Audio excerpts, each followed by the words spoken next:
past few years, part of teachers' professional development has been focused around restorative practices in students' social and emotional learning.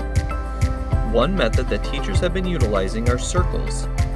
Today, the middle school would like to introduce that practice and show it being applied in the classroom.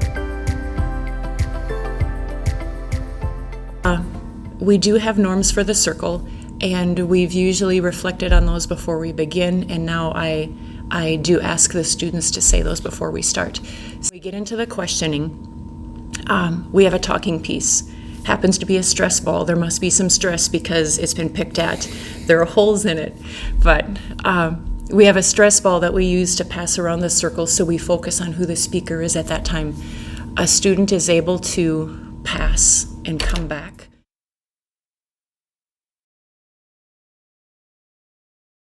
Stay in the circle, respect the talking piece, honor confidentiality. Speak from the heart and listen with respect and say just enough.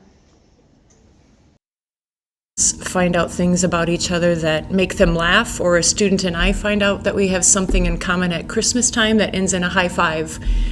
And but otherwise, I feel that there's a language and a regard and an understanding for each other that gets developed along the way, that they are able to take into another environment because they look at their classmates differently. Go ahead and start talking about question number 1 for us. How can your emotions affect the choices you make? I feel like if you're mad, with your choices like bad sometimes.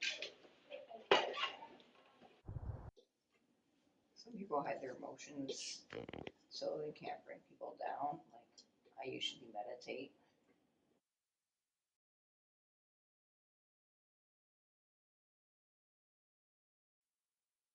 There is language of the circles, whether it is empathy and how to put yourself in someone's shoes, to in class when there's something we're trying to regulate and be respectful to peers.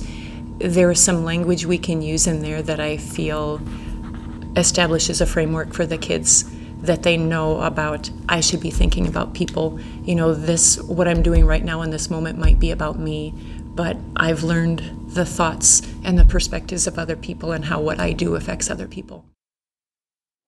What are some things you probably shouldn't do when your emotions are really strong? Anger, I'd stay away from people, and when they're sad, I just stay away from people. But when I'm happy, I'll be around them unless I'm getting too much. The circle doesn't mean all of the skills are there, but it means they get an intentional opportunity to practice listening and become aware of other people and be able to identify things in themselves and others. And that practice makes them better able to do that when they are amongst other students in the classroom or in the hallway, or we ask them to revisit something. It's a greater depth of understanding and connection that they are able to apply better to others. One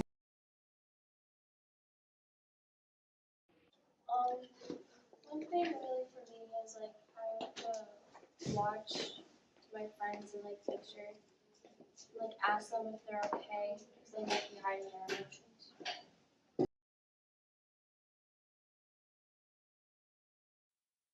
So again, because when you give students a moment to, or when you ask them to, they are able to go back to common experiences they've had, or language that they've learned, or making eye contact, or how to be an attentive listener. I feel that it gives them a practice and a point of reference that they can go back to and say, okay, I shouldn't be doing this in reflex right now. I've got some choices about what I can stop and do to make this work better with the other student. There are things natural in students that still can override that in a moment, but it's another mechanism that we can use as teachers and that students can use on their own to take a step back and make a better interaction with a peer.